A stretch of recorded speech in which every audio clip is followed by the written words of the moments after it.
নমস্কার, আপনারা দেখছেন সময় কলকাতা। এই মুহূর্তে খেলা হবে নিয়ে রয়েছে আমি সৈকত। চোখ রাখবো খেলার খবরের দিকে।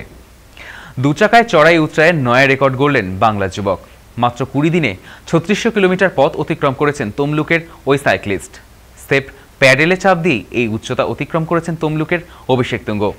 লাদাখের রাজধানী লেহ থেকে অরুণাচল প্রদেশের শেষ বিন্দু কিবিথো 20 দিনে 3600 কিলোমিটার সাইকেল চালিয়ে গিনিস বুক অফ রেকর্ডে স্থান পেতে চলেছেন পূর্ব মেদিনীপুরের অকুতোভয় অভিষেক। যাদবপুর বিশ্ববিদ্যালয় থেকে মেকানিক্যাল ইঞ্জিনিয়ারিং পাশ করেছেন অভিষেক। তিনি এই মুহূর্তে মেঘনাদ সাহা ইনস্টিটিউট অফ টেকনোলজিতে অধ্যাপনা করেন। সাথে রয়েছে অ্যাডভেঞ্চারের পোকা। সেই মতো গিনিস বুকে নাম তুলে ফেললেন তিনি।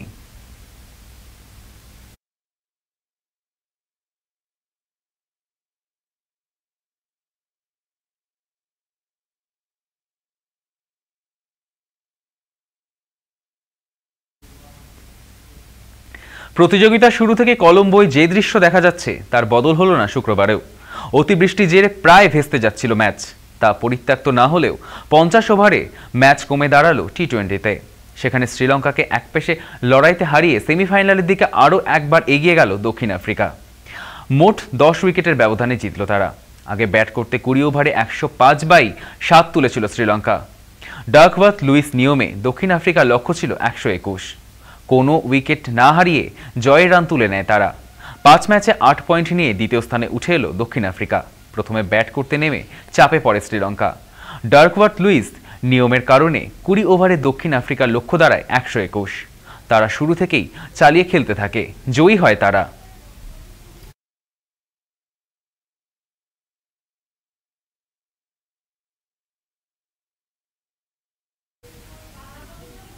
মাঠে ইলিশ চিংড়ির লড়াই অনেক দিনের। দুই পক্ষই একে অপরকে জায়গা ছেড়ে দিতে চায় না। আইএফএ শিল্ডে টানা 2টি ম্যাচ জিতে ফাইনালে উঠে গিয়েছে মোহনবাগান। তবে সমর্থকদের দেখে তা বোঝার উপায় নেই।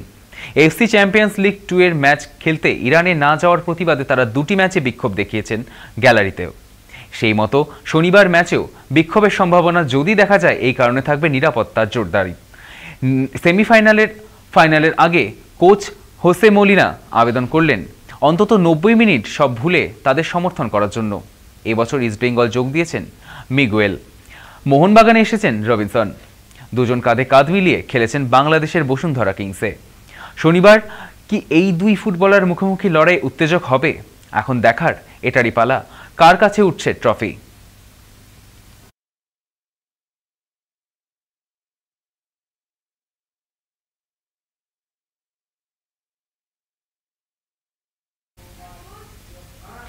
আইপিএলে বিরাট কোহলি রয়্যাল চ্যালেঞ্জার্স ব্যাঙ্গালোর যে বিক্রি হয়ে যেতে পারে একথা আগেই শোনা গিয়েছিল। সেই মতো দল কিনতে ইতিমধ্যেই আগ্রহ দেখিয়েছে 6টি সংস্থা। এগিয়ে থাকছে কারা? ভারতের পাশাপাশি আমেরিকা 2টি সংস্থা রয়েছে দৌড়ে। এখন স্পষ্ট নয় যে কাদের দিকে পাল্লা ভারী। বর্তমানে আরসিবির মালিক গ্রেট ব্রিটেনের একটি সংস্থা।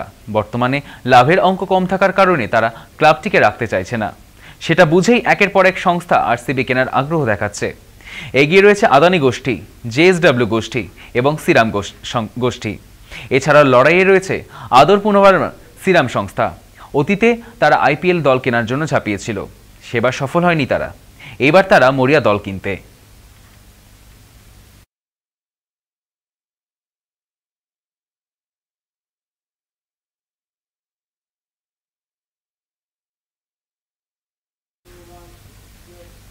সংঘর্ষ বিরতির পরও আফগানিস্তানে আচমকা বিমান হানা চালিয়েছে পাকিস্তান। শুক্রবার এই আক্রমণে মৃত্যু ঘটেছে 3 ক্রিকেটার সহ অন্তত 8 জনের।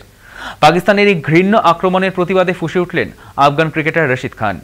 সোশ্যাল মিডিয়ায় ক্ষোভ উগরে দিলেন তিনি। সেই সঙ্গে আগামী মাসে পাকিস্তানে আয়োজিত ত্রিদেশীয় টুর্নামেন্ট থেকেও নাম প্রত্যাহার করে নিয়েছে আফগানিস্তান। যে টুর্নামেন্টে পাকিস্তান, আফগানিস্তানের পাশাপাশি শ্রীলঙ্কারও খেলার কথা ছিল। আফগানিস্তান ক্রিকেট বোর্ডের তরফ থেকে যে 3 ক্রিকেটারকে শনাক্ত করা হয়েছে তাদের নাম কবির, শিবঘাতুল্লাহ এবং হারুন। 3 জনই স্থানীয় ক্রিকেটার। জানা গিয়েছে তারা একটি প্রীতি ম্যাচ খেলে পক্তিতা প্রদেশের উরগুন থেকে সারানা অঞ্চলে ফিরছিলেন। সেই সময় পাক বিমান হানায় মৃত্যু ঘটে 3 জনের।